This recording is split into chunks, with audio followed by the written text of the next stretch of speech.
Let's take a look at the general conditions for rigid body motion, where we can define on board the object the following angular terms: the angular displacement, theta, which we measure in radians, the angular velocity, omega, which we measure in radians per second, and the angular acceleration, alpha, which we measure in radians per second squared. And in all these cases, the direction is given by the right-hand rule, where you curl your fingers in the direction of motion and your thumb will point in the direction. For an omega that's anti-clockwise, the direction will be out of the screen, would be positive for that. And if it were clockwise, that would be negative into the screen. Something that's important to observe is that the period of rotation will be the same for all points. That is, if it takes 1 second to make a full revolution, every point on the object will take that same 1 second. And as such, these are the same for all points. If we wanted to know specific information about a point, for example, the velocity of point A, that would be point specific, and we could find it as RA times omega, where that would be RA. The omega is the same for all points, and the velocity of A would be here. If we wanted the velocity of B, this would be RB, and the velocity of B would be here. Again, based on the same omega, RB omega. So we find that specific linear type velocities are very point specific. If we were to look for the velocity just in general, since it's a direct function of r, we could say that at 0 it would be 0, and it would be linearly increasing. So we could show a velocity profile here where that would be v as a function of r at any given point here along this length r. And that would be true for any other place on the disk as well. If we wanted to know the acceleration at a specific point, the tangential acceleration at point A would be RA times alpha, and the tangential acceleration at point B would be RB times alpha. So we see a similar relationship here, and the tangential acceleration would be in this direction. It's either speeding up or slowing down the velocity at that specific point. We also could identify the centripetal acceleration at a given spot as RA omega squared. That would point right at the center of the circle at any given spot here as well. So there's our A centripetal. And lastly, if we want to know the length that the object has traveled, it would be RA times theta in radians, which is really just the arc length formula. That would tell us how far this point has moved. If we'd like to find the relative motion of one point with respect to another, for example, velocity of A with respect to B, it would be R of A with respect to B times omega. This omega is not an A with respect to B. It's the same for all points. The location of A with respect to B is here,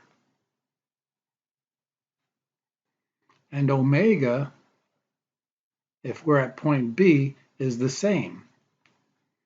All observers see the same alpha, omega, and theta, and as such, the velocity at A with respect to B would be in this direction, and it would simply be RAB times omega.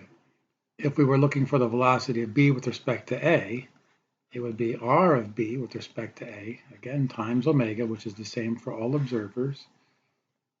That is R of B with respect to A, and with respect to A sees this as the omega, which is the same as this omega, and that observer's omega. Everyone sees the same omega, and the velocity of B with respect to A would be here. as the omega sweeps this thing around A. And recall that the velocity of A with respect to B is the negative of the velocity of B with respect to A when you have different observers. Up here is our velocity of A with respect to B, and it is equal and opposite to the velocity of B with respect to A down here. If we're looking for, let's say, an acceleration, it would be r of A with respect to B times alpha. And again, all observers would see the same alpha, all see the same omega. These are all the same on board that rigid body. Let's take a look at the case of a wheel rolling without slipping, where we have a point at the center of the wheel, which we'll call O, and it's moving with some velocity v sub O, and it makes contact with the ground here at a point that we'll call C, the contact point. It's important to note that point C is a fixed point at that instant. So the velocity at C is 0. Now you might be tempted to think that this point is moving in time forward, but that's not true. Point C is a truly fixed point at this instant, and from instant to instant, the location of C might change, but its velocity is 0, and we could sort of picture that as if it was a gear, where here our gear is rolling without slipping as if it was a wheel, and notice that this tooth right here is not moving. And that's our point C. It has no motion. And we can analyze the motion of points on the wheel working with respect to point C. So if we label this C, the velocity of C is 0. The velocity with respect to C is r of 0 with respect to C times omega. And this we know, that's given over here. So omega for this wheel be V0 on R. And recall that that's going to be a uniform value for all points on that wheel. If we were, say, interested in point B, the velocity at B would be R of B with respect to C, the fixed point, times omega, that would be 2 times the velocity of 0. So that would be out here. And recall that we can connect these by a straight line, and this would represent the velocity profile at any point along this diameter line with respect to point C, because point C is not moving. So with that, we know that we have an omega here now. And if this had an acceleration A, we also know then that there'd be an alpha for this, and the A would be equal to R O with respect to C alpha. So we could also find alpha then as A center over R, where here's our R value. So we could have an alpha value here as well, which would give all the points on this wheel, except for point C, an acceleration. Point C is a fixed point. That gear tooth is not moving. Let's identify a point over here. We'll call it B, and we'll try to find the velocity of B, which would be R of B with respect to C times omega. And here's R, B with respect to C, and the velocity then would be here as this rotates with an omega, and that's the value for that. So given that this dimension is R and this dimension is R, the velocity at B would be R square root of 2 times omega of that wheel. We can also do onboard relative velocities. For example, the velocity of B with respect to O would be the R of B with respect to O times omega. And here's our R of B with respect to O. And omega is the same for all observers on the system, so that velocity would be here. We could also show that velocity additions work here. For example, the velocity of b with respect to c, which we found earlier, could be written as the velocity of b with respect to o plus the velocity of o with respect to c. And this is done vectorially. The velocity of b with respect to o we just found, that's here, r omega. And the velocity of o with respect to c we found earlier, that's v0, in fact, which is also r omega in this direction. And if we put them both together, we get our original value that we found before. So relative velocities also work on the wheel. So we don't always have to use the fixed point. We can bounce around using relative velocity equations as well. Everything we just said also applies to accelerations. So up here at the top, we said we had a point A. Let's find the acceleration of point A as a vector value. And acceleration of A with respect to C, again, pick the fixed point, would be r A with respect to C times alpha. And that's 2r. We're 2 radii away from point C. And if alpha was in this direction, that's the direction here. That's your tangential A. So there's A tangential. We could also have a centripetal there, which would be RA with respect to C, omega squared. And that would point here towards the center. So we'd have an A centripetal and an A tangential, which would give us the total acceleration of that point as acceleration of A. And that could be done at any point on the system. We could find the acceleration of point B, at which case there'd be a tangential in this direction, and there'd be a centripetal in that direction using this R and our values for omega and alpha. In general, when we look at a wheel rolling without slipping, we can say then that omega would be V0 over R, and everything's with respect to point C. And if it had some acceleration A, we could say that alpha would be A over R. Then from there, we can work on any point inside the disk using our point-specific equations. V is equal to R omega, and A sub t is equal to R alpha, and A sub c would be R omega squared. These are all valid at any given point on the wheel. If we take a look at a compound gear system, we have gear A moving with some omega A,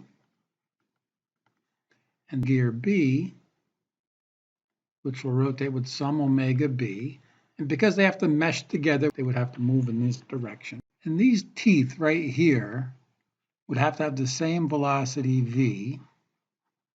We'll call that Vt for tooth, where we can say that V is equal to R omega, and that has to be true for each of these gears. So R omega A has to equal R B omega B. And we can solve this for omega B then. We'll assume that A is the input. Omega B would be RA over RB times omega A.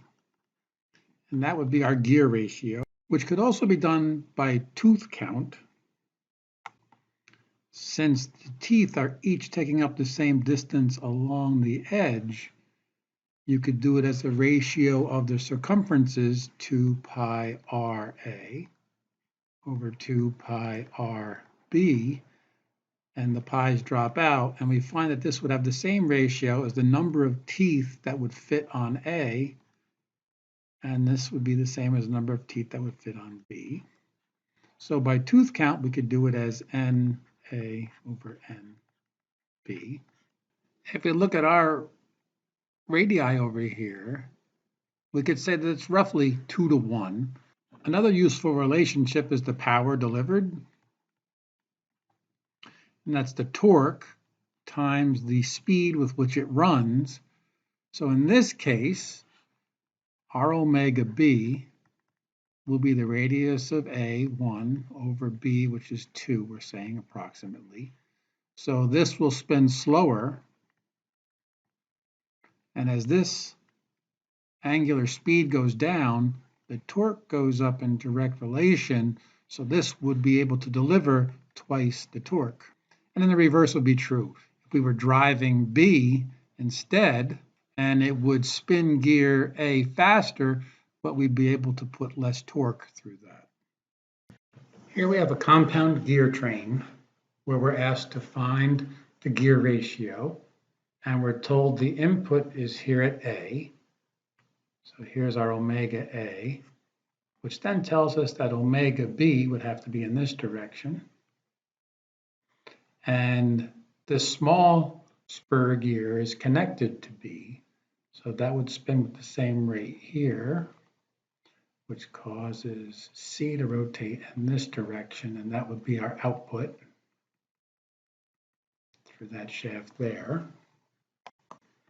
And these teeth are meshed, which tells us they have a common tooth velocity at that point. And we saw that the velocity of the tooth could be defined as RA omega A, or if we look at it from this side over here, it could be RB omega B, and that will set up our gear ratio between those two. So omega of B, the output, will be RA over RB times the omega of A. And we saw that we could also do this by tooth count. So we could do it as the number of teeth on A divided by the number of teeth on B times omega A. And the tooth count is given here. We have a 14 tooth, 42 tooth, and a 70 tooth gear set. So we get then that the omega of B will be 14 teeth over 42 times the omega of A. And this ratio here is a 1:3 ratio for that, which tells us that 3 rotations of A will cause 1 rotation of B. We can apply the same thing here now. So the omega of C will be N of B over N of C times the omega of B. And the meshing gears here are 14 and 70. So the omega of C will be 14 over 70. The omega of B, which is 1 over 5, the omega of B. So that's a 5-to-1 ratio where B has to rotate 5 times for every 1 rotation of C. And now we can put this all together because we can see here the omega of B can be brought over to there. And we'll get that the omega of C is 1 over 5 times the omega of B, but the omega of B is 1 over 3 times the omega of A. And we end up with the omega of C is 1/15 the omega of A. And therefore the gear ratio, and it's usually written as input related to output, will be 15-to-1 for this gear set, which tells us that 15 rotations of the input will cause 1 rotation of the output. So this is a gear reduction, and a gear reduction will be a torque multiplier. The torque will increase by 15-fold here.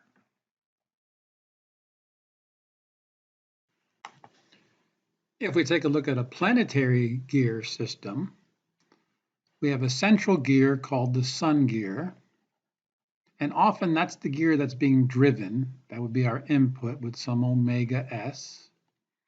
Around it, we have a number of planetary gears, which will rotate in this direction. And at the outermost edge, there's a ring gear,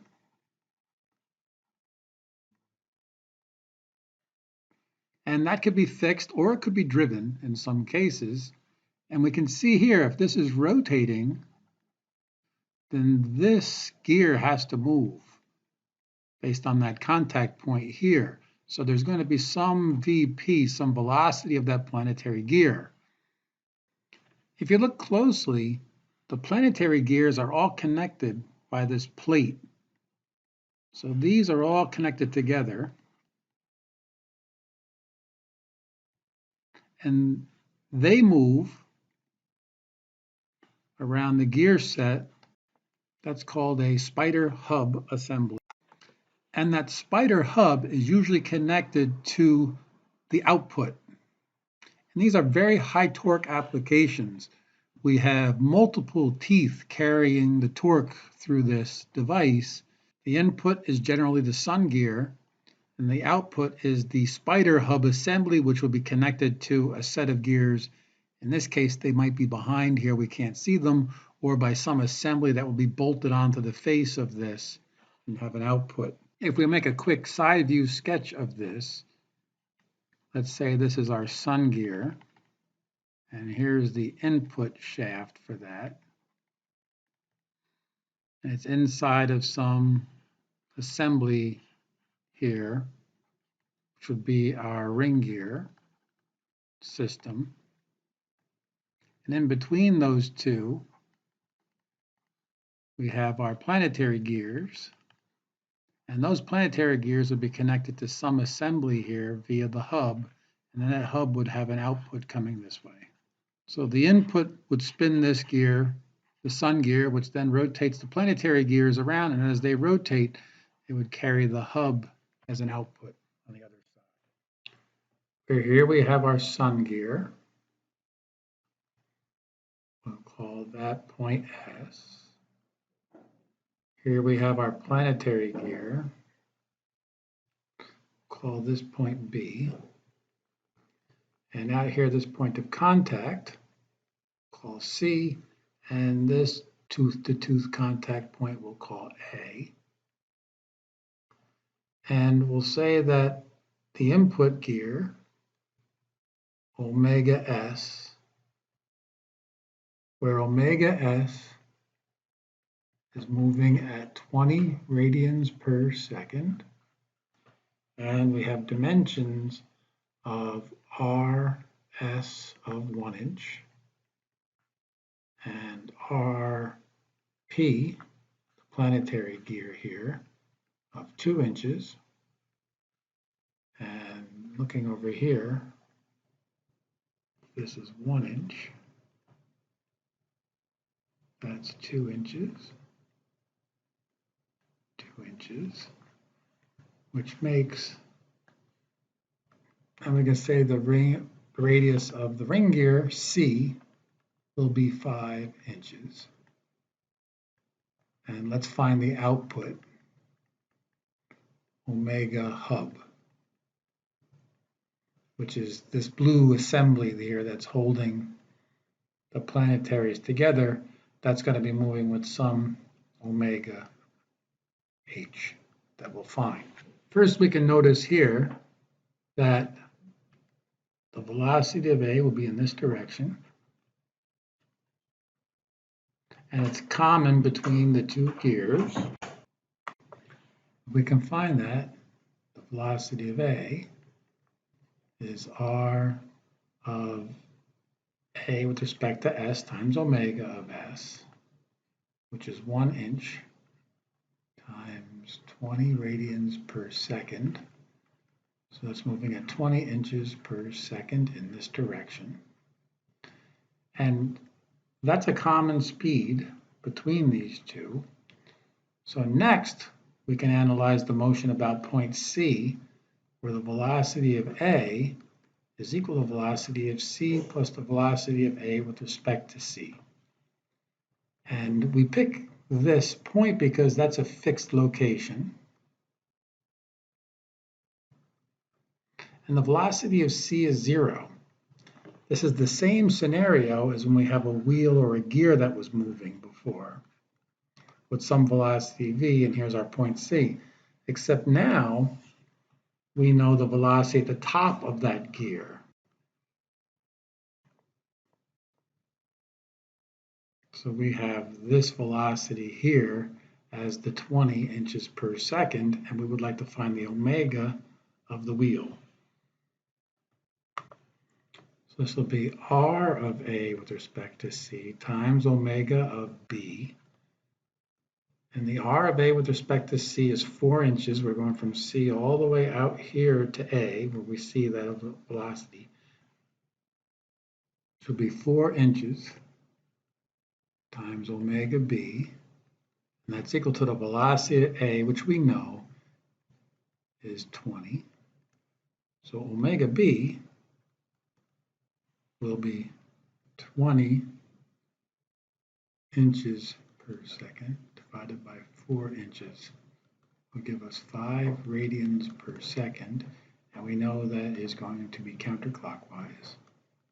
From here we can now find the velocity of B. So the velocity of B will be the velocity of C plus the velocity of B with respect to C. And again, we know that the velocity of point C is 0. It's a fixed point on the hub over here. So that's equal to r of B with respect to C times omega of B, which will be 2 inches times our 5 radians per second squared, which gives us 10 inches per second for velocity.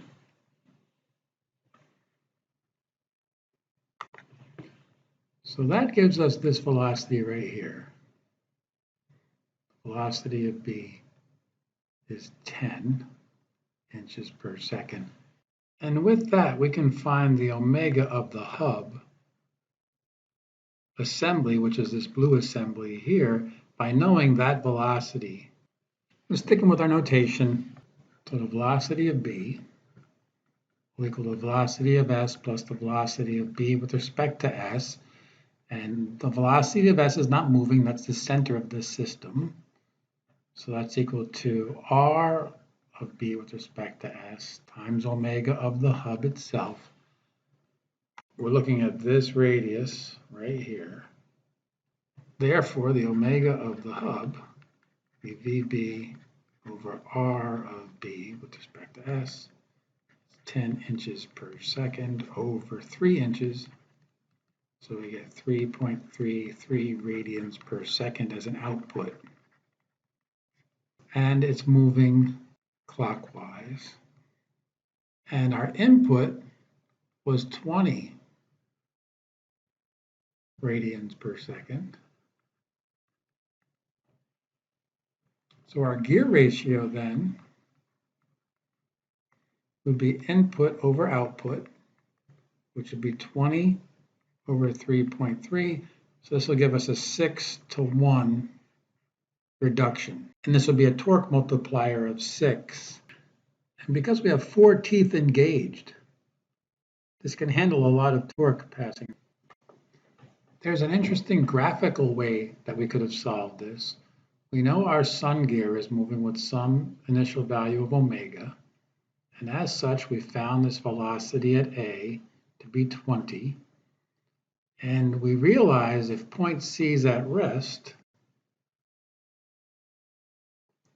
we have a linear velocity profile working our way back. And from that velocity profile, we can see that the velocity of B will be half the velocity at A, which will be 10 inches per second. And then we can look at the hub assembly, which reaches out to it. And there's our omega of the hub, which would be 10 divided by the 3 inches that we have here directly. So all of the stuff we did on the side here could have been done graphically. One of the reasons we have to be careful when we're writing out these equations is that it is possible to drive the ring gear as well. If we have a drive motor down here that engages with the ring gear, which is now free to move, this drive motor could have some omega, which will drive the ring gear with some omega ring, and that's going to cause point C to move and have a velocity as well now.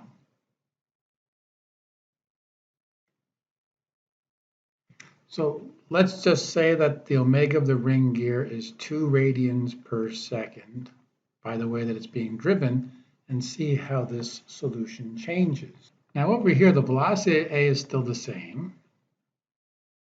We found that to be 20 inches per second before. We have the same sun gear driving that, so that's not changed. However, we do have a velocity at C now, which is easy enough to find. The velocity at C would simply be r omega, and the r is 5 inches, and omega is 2 radians per second. So we'll get 10 inches per second. So we find then that this is 10 inches per second now for VC. And now when we write the relative velocity equation, the velocity of C is no longer 0. Let's rearrange this for the velocity of A. So the velocity of A with respect to C will be the velocity of A minus the velocity of C, which we know these now. The velocity of A was 20 in this direction, minus the velocity of C, which is 10 in the other direction. If subtract a direction, we flip it over, so that becomes a plus, and this is down then. So we have 30 inches per second down. And that's the relative velocity observed from point C as if it was at rest. And the velocity of A with respect to C is equal to r of A with respect to C times the omega of B. So the omega of B will be V over the R, which will be 30 over 4. So the omega of B is going to be 7.5 radians per second. So we're on C, we're looking at B, and our omega is going to be in this direction. So that is acting counterclockwise. Now we can find the velocity of B as the velocity of C plus the velocity of B with respect to C. And the velocity of C is 10, and that's up, plus the velocity of B with respect to C is r of B with respect to C times the omega of B, and that will be 2 inches times this 7.5. And again, think about that. If it's rotating like this and we're observing it from here, that's down. And that'll be a 15 when we do that. So the velocity of B will be 5 inches per second in this direction. If you look at our schematic, here is the velocity of B, which is 5, and that's driving the hub. And we'll get our omega of the hub from that.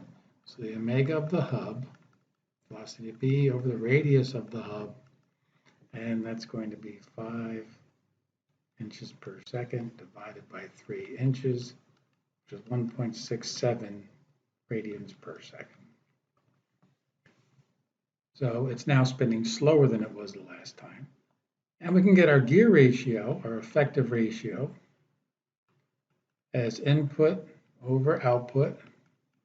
The input on the sun gear was 20 radians per second. The output is now 1.67 radians per second, which will give us a 12:1 gear reduction ratio, which tells us also that that will multiply the input torque by 12 times. So it's a torque multiplier. And if we look up here at the gear, we've got 4 gear teeth engaged at any given time. So it would take a lot of torque to break those off. So this will be a high torque application. And it's interesting that by changing the rotation rate of the outer ring gear, we've been able to change the gear ratio. So by driving the ring gear, this becomes an infinitely adjustable ratio. When I look at this graphically, we found the velocity of A was 20, and that's here.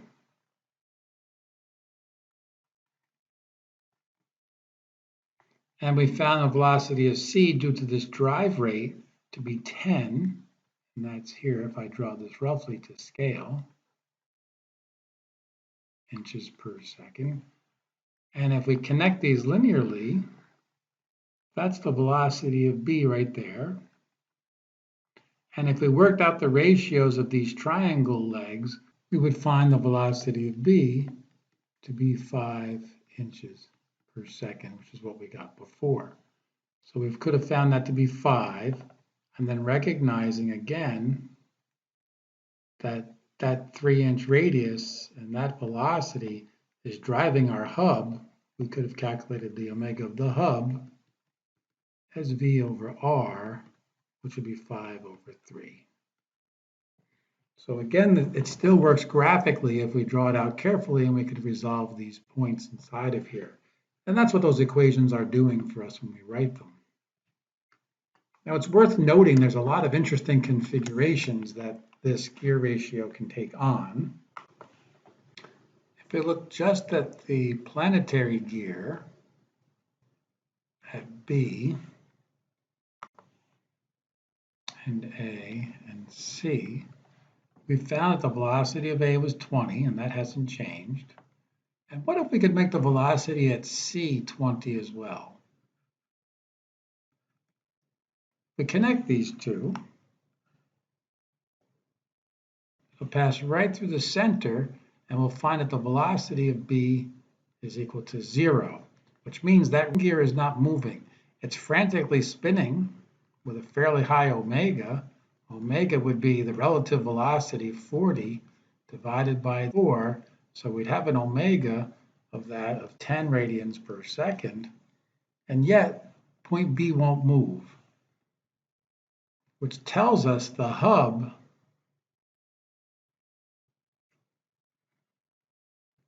would be 0. And our transmission would basically be parked in neutral right now, idling. What if we adjusted the speed of the rig gear so that its velocity was down at 20 as well? So that would be the velocity at C. What's going to happen to our ring gear then if both gears are moving at the same rate?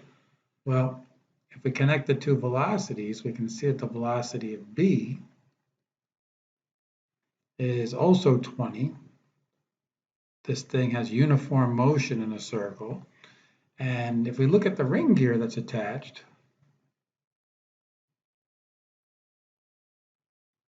that's rotating with 20 radians per second. And all of these objects will move at the same rate. So this planetary gear, when it's down here, will look like this. And what we'll find is that omega in equals omega out. And we have a 1-to-1 ratio at that point. What if we run it in such a fashion that we have a very large VC over here, and when we connect these, we'll actually end up with a velocity of B in the other direction, in which case this would now rotate the hub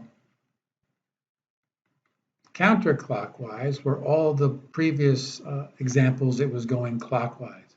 So by adjusting this drive gear down here, we can cause our hub output to stand still and have no output.